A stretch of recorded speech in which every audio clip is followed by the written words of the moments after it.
ഇത് മാസ് മോട്ടോഴ്സിൽ നിന്നാണ്. നമ്മുടെ ഹീറോൻ്റെ പാഷൻ പ്രോ ആണ് വണ്ടി. ജന സർവീസായിട്ടാണ് പറഞ്ഞിരുന്നത്. അപ്പോൾ നമ്മൾ ജന സർവീസിന് വേണ്ടിയിട്ട് കയറ്റിയിട്ടുണ്ട്. അപ്പോൾ നമ്മൾ ഫസ്റ്റ് അതിൻ്റെ റോഡ് ടെസ്റ്റ് നടത്തുന്ന സമയത്ത് നമുക്കതിനകത്ത് ബാക്ക് സൈഡിൽ നിന്നൊരു വെട്ടൽ, അതേപോലെ ഹാൻഡിലിനൊരു ബലം, അതായത് ഹാൻഡിലിനൊരു ചെറിയൊരു ബലം പോലെ കാണിക്കുന്നുണ്ട്.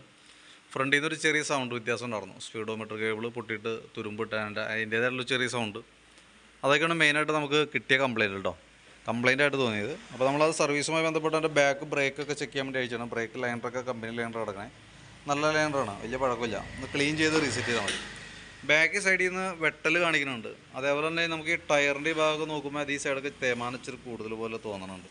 അപ്പോൾ നമ്മൾ ബാക്ക് വെട്ടൽ എന്താണെന്ന് അറിയാൻ വേണ്ടിയിട്ട് നമ്മൾ ചെക്ക് ചെയ്യുന്ന സമയത്ത് അതിൻ്റെ ഇതിവിടെ നോക്കിക്കഴിഞ്ഞാൽ അറിയാം, ടയറിൻ്റെ ലൈൻ ഇവിടെ കയറി ഇറങ്ങി വർക്ക് ഒരു സൈഡ് തണ്ട, അതായത് ടയറിൻ്റെ എഡ്ജ് റിമ്മിൻ്റെ ഉള്ളിൽ തന്നെ ഇരിക്കുകയാണ്. അപ്പോൾ അതിൻ്റെ ഒരു സൈഡ് വെട്ടലാണ് കാണിച്ചുകൊണ്ടിരിക്കുന്നത്. ഇവിടെ നോക്കിക്കഴിഞ്ഞാൽ അറിയാം, ഈ ലൈൻ കയറി ഇറങ്ങി വർക്ക് ചെയ്യാം. അതായത് ഇതിവിടെ നോക്കുമ്പോൾ അറിയാം, ഇത് ലൈൻ ഇതിനോട് ചേർന്ന് നിൽക്കുക, എന്നാൽ ഈ സൈഡിലേക്കൊക്കെ വരുമ്പോൾ ലൈൻ പുറത്താണ്. അതാണ് ആ ടയർ നമ്മളിപ്പോൾ ബാക്ക് സൈഡിൽ നിന്നൊക്കെ നോക്കുമ്പോൾ അറിയാം, ടയർ ഇങ്ങനെ റൊട്ടേറ്റ് ചെയ്ത് വർക്ക് ചെയ്തുകൊണ്ടിരിക്കും. അപ്പോൾ അതൊന്ന് ടയറടയിൽ കൊടുത്തൊന്ന് അഴിച്ച് കറക്റ്റായിട്ടൊന്ന് നിറച്ചിടുകയാണെങ്കിൽ നല്ലതാണ്. പിന്നെ അതേപോലെ തന്നെ ചെയിനൊക്കെ ചെറുതായിട്ട് ലൂസ് ഉണ്ട്, അതൊക്കെ ഒന്ന് ടൈറ്റ് ചെയ്യുക. എയർ ഫിൽറ്റർ ഒക്കെ ഒന്ന് ക്ലീൻ ചെയ്ത് കയറ്റിയാൽ മതി. പിന്നെ അതേപോലെ തന്നെ എൻജിൻ ഓയിൽ മാറുന്നുണ്ട്. പിന്നെ ഉള്ളതെന്ന് പറഞ്ഞാൽ നമുക്ക് ഫ്രണ്ട് സൈഡിൽ നിന്ന് സൗണ്ട്, അത് നമുക്ക് അതിൻ്റെ മീറ്ററിൻ്റെ കേബിൾ നോക്കുന്ന സമയത്ത് മീറ്ററിൻ്റെ കേബിളൊക്കെ തുരുമ്പിട്ട് അതിങ്ങനെ വർക്ക് ചെയ്തുകൊണ്ടിരുന്ന സൗണ്ടാണ് കാണിച്ചുകൊണ്ടിരുന്നത് കേട്ടോ. കേബിൾ പൊട്ടിയിട്ടുണ്ട്, അപ്പോൾ കേബിൾ മാറ്റിയിടാം. പിന്നെ അതേപോലെ ഈ സൈഡിലേക്ക് വരുമ്പോഴത്തേക്ക് നമുക്ക് അതിൻ്റെ സ്പാർക്ക് പ്ലഗ് ഒന്ന് അഴിച്ച് ക്ലീൻ ചെയ്ത് കയറ്റുന്നുണ്ട്.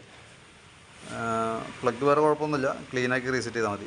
പൊട്ടൽ സൗണ്ട് കാണിക്കുന്നത് നമുക്ക് ഈ യൂറോ 2 പൈപ്പിൻ്റെ എയർ ഫീഡ് പൈപ്പാണത്. അപ്പോൾ അതിൻ്റെ ശരിക്കും പറഞ്ഞാൽ വാൽവ് ഓപ്പൺ ആയിട്ട് അതിൻ്റെ ഉള്ളിലേക്ക് ശരിക്കും നല്ല രീതിയിൽ അഴുക്കൊക്കെ കയറി ഇതായിരുന്നുണ്ട്. അപ്പോൾ ഫുള്ളായിട്ടൊന്ന് ക്ലീൻ ചെയ്തൊന്ന് കറക്റ്റ് ചെയ്ത് കഴിഞ്ഞാൽ റെഡി ആയിക്കോളൂ കേട്ടോ. പിന്നെ അതേപോലെ ബാറ്ററിയുടെ ഭാഗം നമ്മൾ ചെക്ക് ചെയ്യുന്നുണ്ട്. 2023 മോഡൽ ബാറ്ററിയാണ് ഇത് ഇരിക്കുന്ന ബാറ്ററി. ആമറോണിൻ്റെ ബാറ്ററിയാണ്, 4 ആമ്പിയറിൻ്റെ ബാറ്ററി. അപ്പോൾ അത് വോൾട്ട് വയ്ക്കുമ്പോൾ 12.77 റേഞ്ചിൽ വോൾട്ട് കാണിക്കുന്നുണ്ട്. നമുക്ക് ബാറ്ററി നമ്മൾ ടെസ്റ്റിലേക്ക് കൊടുക്കുന്നുണ്ട്. ബാറ്ററി ടെസ്റ്റിലേക്ക് കൊടുക്കുമ്പോഴും ഓക്കെ ആയിട്ട് തന്നെ കാണിക്കണം കേട്ടോ. പിന്നെ നമുക്ക് ഫ്രണ്ട് ഹാൻഡിലിൻ്റെ ഒരു ടൈറ്റ് കേസ് പറഞ്ഞാൽ നമുക്ക് ഫ്രണ്ട് കോൺസെറ്റിൻ്റെയാണ് ആ പ്രോബ്ലം കാണിക്കുക. അത് നമുക്ക് ചെറിയൊരു അടിയുണ്ട്, അതേപോലെ തന്നെ ടൈറ്റും കാണിക്കുന്നുണ്ട്. അപ്പോൾ നിലവിൽ നിങ്ങൾക്ക് അത് ഓടിക്കുമ്പോൾ വേറെ കംപ്ലയിൻറ്റ് ഫീൽ ചെയ്യണം, കാരണം ജോബ് കാർഡിൽ കംപ്ലയിൻറ്റ് രജിസ്റ്റർ ചെയ്തിട്ടില്ല. എന്നാൽ നിലവിൽ കംപ്ലയിൻറ്റ് ഉണ്ട് തന്നെ, നമുക്ക് ഓടിക്കുമ്പോൾ കൃത്യമായിട്ട് മനസ്സിലാവും അത്. അപ്പോൾ കംപ്ലയിൻറ്റ് ഫീൽ ചെയ്യുന്നില്ല എന്നുണ്ടെങ്കിൽ തൽക്കാലം വേണമെങ്കിൽ നമുക്ക് സ്കിപ്പ് ചെയ്തിടാം. പക്ഷേ ഓൾറെഡി കംപ്ലയിൻ്റ് ആണ്, അത് ചെയ്യാമെന്നുണ്ടെങ്കിൽ നമുക്ക് അഴിച്ച് കോൺസെപ്റ്റ് മാറ്റാനാണ് പറ്റുള്ളൂ. കാരണം നമുക്ക് ലൂസാക്കി ഇടുന്ന പീരീഡ് ടൈമൊക്കെ കഴിഞ്ഞില്ല, കാരണം ഓൾറെഡി ചെറുതായിട്ട് അടിക്കുന്നുണ്ട്. അപ്പോൾ അതുകൊണ്ട് നമ്മൾ ലൂസാക്കി കഴിഞ്ഞാൽ വീണ്ടും അടി കൂടും. ടൈറ്റ് ഉള്ളത് കൊണ്ട് നമുക്ക് വേറെ ഒന്നും ചെയ്യാനും പറ്റില്ല കേട്ടോ. അപ്പോൾ ഒന്നുമല്ല നമുക്കത് അങ്ങനെ തന്നെ നിലനിർത്താം, അതല്ലെങ്കിൽ അഴിച്ച് കഴിഞ്ഞാൽ മാറ്റിയിടാനേ പറ്റുള്ളൂ. കോൺസെപ്റ്റ് അടക്കം മാറ്റി റീസെറ്റ് ചെയ്യാനേ പറ്റുള്ളൂ.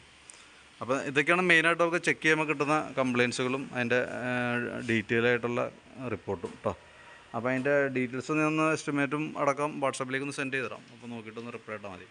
പിന്നെ നമ്മുടെ സർവീസും അതേപോലെ സ്പെയർ പാർട്സിൻ്റെ ആയാലും സർവീസിൻ്റെ ആയാലും അതിൻ്റെ ഫുൾ ഡീറ്റെയിൽസ് അടങ്ങുന്ന ഒരു കാറ്റലോഗ് നമുക്ക് ഓൾറെഡി ഇതിനകത്ത് വാട്സാപ്പിനകത്ത് ഉണ്ട്. അപ്പോൾ അതിൻ്റെ ലിങ്ക് ഞാൻ ഡിസ്ക്രിപ്ഷനിൽ ഇട്ടേക്കാം.